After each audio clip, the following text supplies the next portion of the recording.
In our previous video, we studied about the multiple linear regression. Here we are working with the problems in the MLR, multiple linear regression. How does it impact and what is the method of detection? Multiple linear regression is that when we are regressing the one dependent variable corresponding to the more than one independent variable, that kind of regression is multiple linear regression if we have continuous variable in both sides.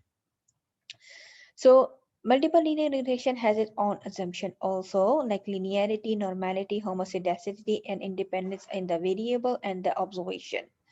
In this video, we are working with this assumption number 4 and point 1, the independence among the regressor. That is, when we are regressing the multiple linear regression, our assumption is that all the independent variable should be independent, means they must not have the high correlation. If it happens, there is a chances that it happened. For example, we are estimating the body fat corresponding to the body mass index and the age in years. So if the age and BMI are correlated with each other, we cannot say which variable is actually affecting the dependent variable. So if it happens, like if there exists the perfect or highly linear relationship between the independent variable, that kind of problem is regarded as multicollinearity in statistics. And this is a problem because when we want to interpret that the BMI is affecting the body fat this much, or age is affecting the body by that much, so there lie a problem that BMI and age are themselves depending on each other. Then how can we can see the individual effect of our independent variable? The problem actually lies between how we to detect a multicollinearity in our data. So there are four methods we are discussing here, that the regression model is producing the high R square, but the we have a few significant T ratio, or if we have high pairwise correlation among regression. For example, the regressor have the correlation of more than 0.75 or 0.80, then we will say there is an issue of severe multicollinearity.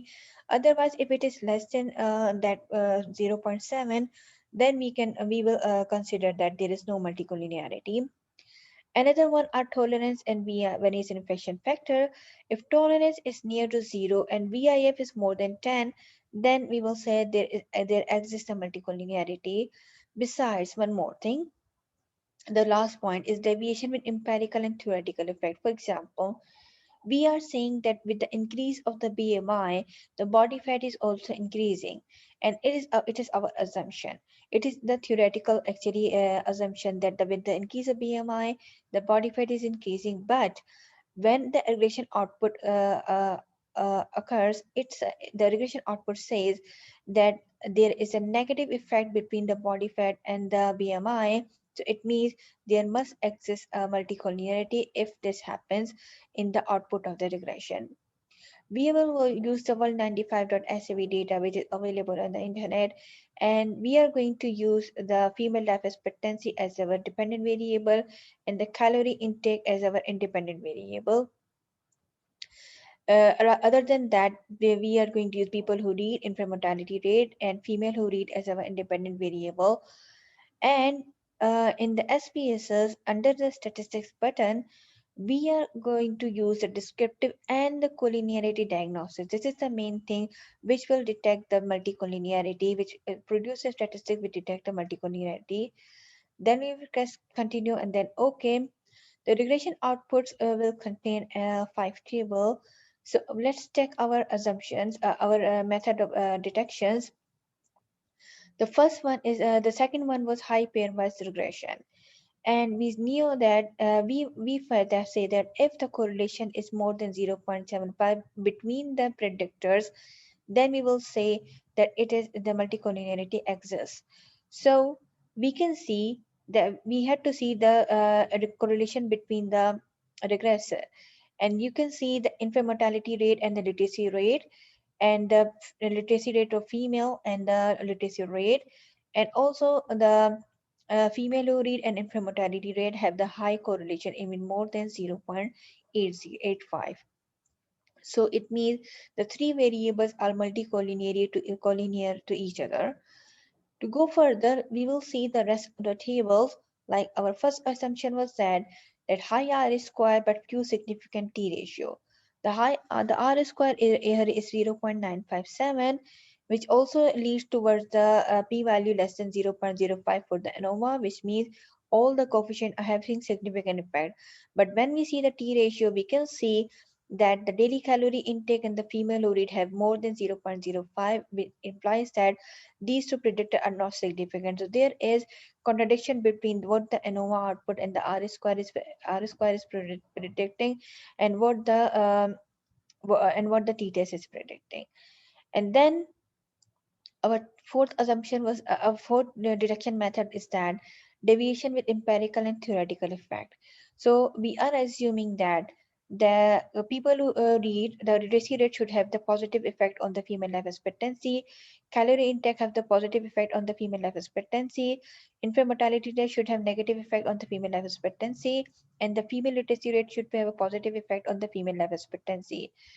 All are correct except for this one, like increasing the literacy rate, the female life expectancy is decreasing using if we see the interpretation of the this beta coefficient. So there is also a problem which implies that there is a deviation between the empirical and the theoretical effect. And the main thing of the method of detecting multicollinearity using statistical method are VIF and tolerance. We said that if VIF exceeds 10 or say 5 to 10, then the variable are said to be highly collinear, or if the tolerance value is near to 0, then there is a multicollinearity issue with the regressor. And we can see for the people who read and the female who read, the VIF is more than 10 and the tolerance are near to 0. So it means these two variables are producing some multicollinearity issue in our regression model.